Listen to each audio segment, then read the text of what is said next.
Primero, la pregunta metodológica, climate proofing.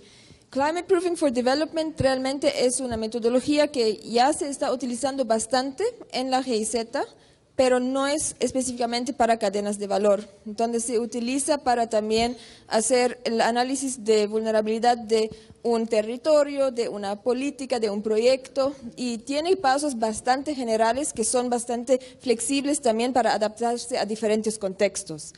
Entonces, a nivel de cadenas de valor, en Ecuador definitivamente estamos utilizando los pasos de esa guía, y son pasos también que, por ejemplo, se utilizaron de forma bastante similar en Bolivia y en Nicaragua en proyectos de la GIZ. A nivel de la central de la GIZ, no sé si existirían algunos otros guías para vincular cadenas de valor y cambio climático, pero me puedo imaginar que están todos alineados más o menos en esos mismos pasos bastante básicos. Pero si estás buscando alguna guía para vincular los dos temas, recomendaría directamente enfocarse en esa guía y no en el climate proofing, porque es mucho más general el climate proofing for development. ¿Sí? La pregunta sobre políticas a nivel nacional para banano y si vinculaba cambio climático. Al menos en ese momento, en 2012, no había algo así. Recién había salido la Estrategia Nacional de Cambio Climático del Ecuador, donde el sector de agricultura sí es un eje o un sector bastante importante, pero no había a nivel del sector banano alguna política.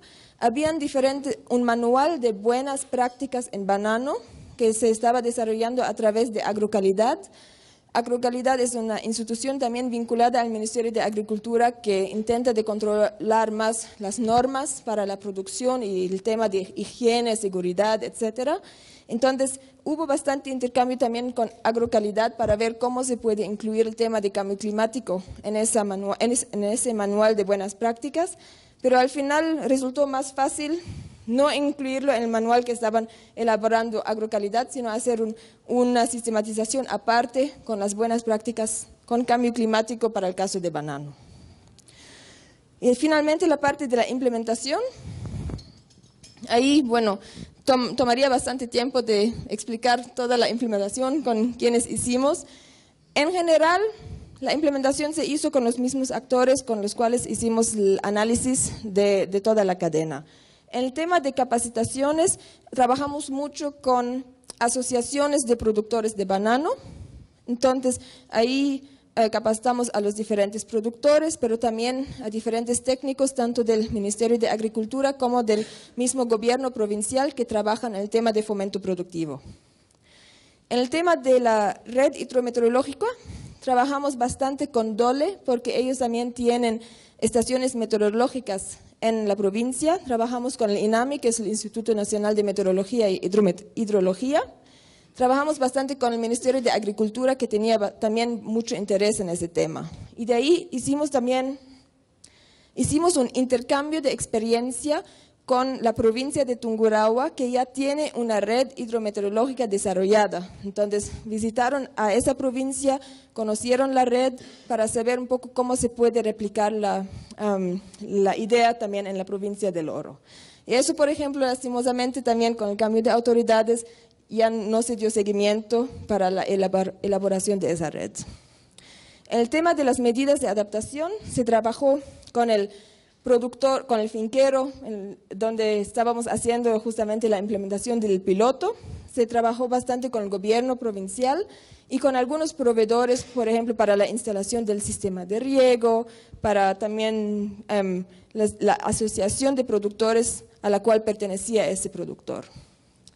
Y finalmente, la documentación de buenas prácticas agrícolas era más con los finqueros individuales y con un consultor que había encargado GIZ para que nos ayude en la recopilación y sistematización de esa información.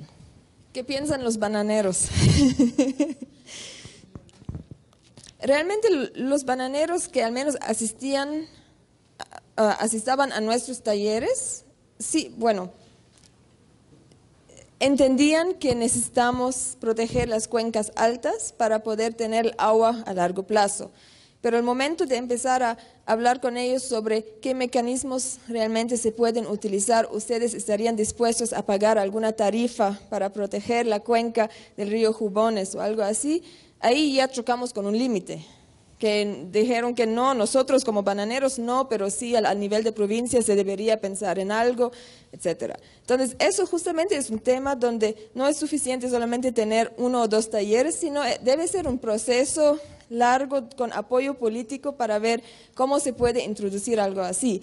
Y existen ejemplos en el país como en Loja y otras provincias donde sí hay tasas para pagar la agua, especialmente también en temas de riego, etcétera.